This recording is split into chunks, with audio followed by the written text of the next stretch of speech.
कप्तान। पता है क्रिकेट के किसी भी दौर में कितने सारे कप्तान ऐसे आए हैं जिन्होंने क्रिकेट को एक नई ऊंचाइयों पर ले जाकर छोड़ा है, जिन्होंने अपनी टीमों को ऐसे समय पे संभाला है जिस समय पर शायद उन टीमों का अंत नजर आने लगा था। जहां क्रिकेट के कई सारे एक्सपर्ट इस चीज पर मोहर लगा देते थे कि ये दौर इस टीम का अंत है, वहां ये कप्तान थोड़ा ठाट में कहते थे कि यही अंत एक नया आरंभ है। हाँ, ये सच है कि कई सारे कप्तान ऐसे भी हुए हैं जिन्हें उतनी इज्जत नहीं मिली जितनी मिलनी चाहिए थी, और ऐसा ही एक नाम है ओवेन मॉर्गन, जिसने अंग्रेजी क्रिकेट का लगभग सारा इतिहास बदल के रख दिया। आयरलैंड की जमीन से आए ये नाम बचपन से जानता था कि उसे हमेशा से अंग्रेजी क्रिकेट के लिए खेलना है। कोच से कहा भी था कि मुझे हमेशा बस उसी टीम के लिए खेलना है जो टीम टेस्ट खेलती हो। अब क्योंकि आयरलैंड कोई टेस्ट नेशन नहीं था, इसलिए उन्होंने ये फैसला लिया कि वो इंग्लैंड शिफ्ट हो जाएंगे। कोच की सिर्फ एक सलाह थी कि क्रिकेट सरहदों से नहीं बटा है,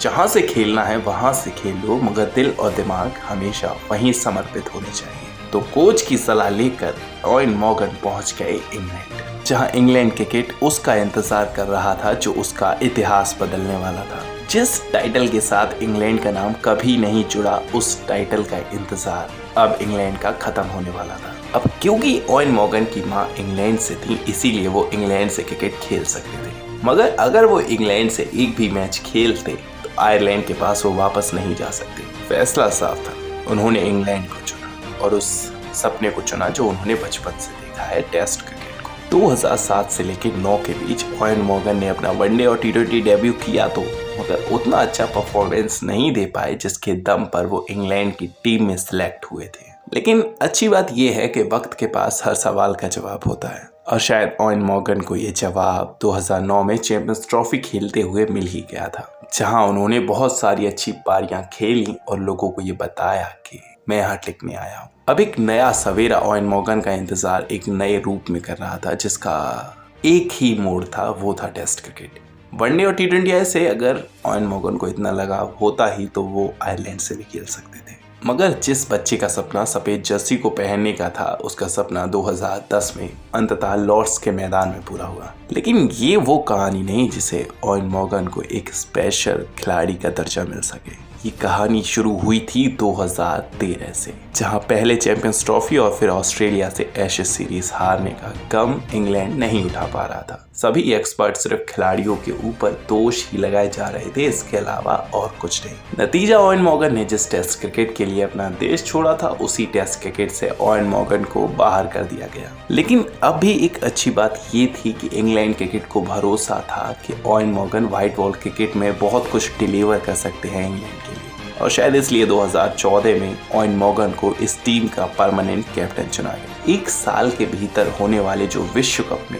इंग्लैंड का प्रदर्शन और ओवेन मॉर्गन का प्रदर्शन न कि सिर्फ निराशाजनक था, बल्कि बहुत ही ज्यादा दुखी करने वाला भी था इंग्लैंड क्रिकेट के लिए। मगर कई अरसे पहले एक कप्तान ने अपने गेंदबाजों से पूछा था कि आप सिर्फ बताइए कि आपको रन कितने चाहिए, हम बना कर देंगे। और यही सोच लेकर ओवेन मॉर्गन ने आगे बढ़ने का फैसला किया। हाँ, इस तरीके में हमारा दिन ना होने पर हमें 20 रनों पर ऑल आउट होना पड़ सकता है, मगर याद रहे कि अगर हमारा दिन हुआ तो किसी भी टीम के पास इतनी क्षमता नहीं है कि अंग्रेजी बल्लेबाजों को रोक सके। और यही सोच उस समय इंग्लैंड के कप्तान के दिमाग में थी। महज एक साल और टी20 क्रिकेट में इंग्लैंड को लोगों ने अलग देखा, कुछ ने बेहतर देखा और कुछ ने बेहतरीन देखा। एक ऐसा डेडली कॉम्बिनेशन बल्लेबाजों का जो सामने वाले किसी भी लाइनअप को ध्वस्त करने में पूरी तरीके से काबिलियत रखता है। फर्क नहीं पड़ता कि सामने कौन सी टीम है या कौन सी गेंदबाज है। ओवेन मॉर्गन को डिफेंस करने से मना किया गया है, तो ये जाहिर है वो नहीं करेंगे।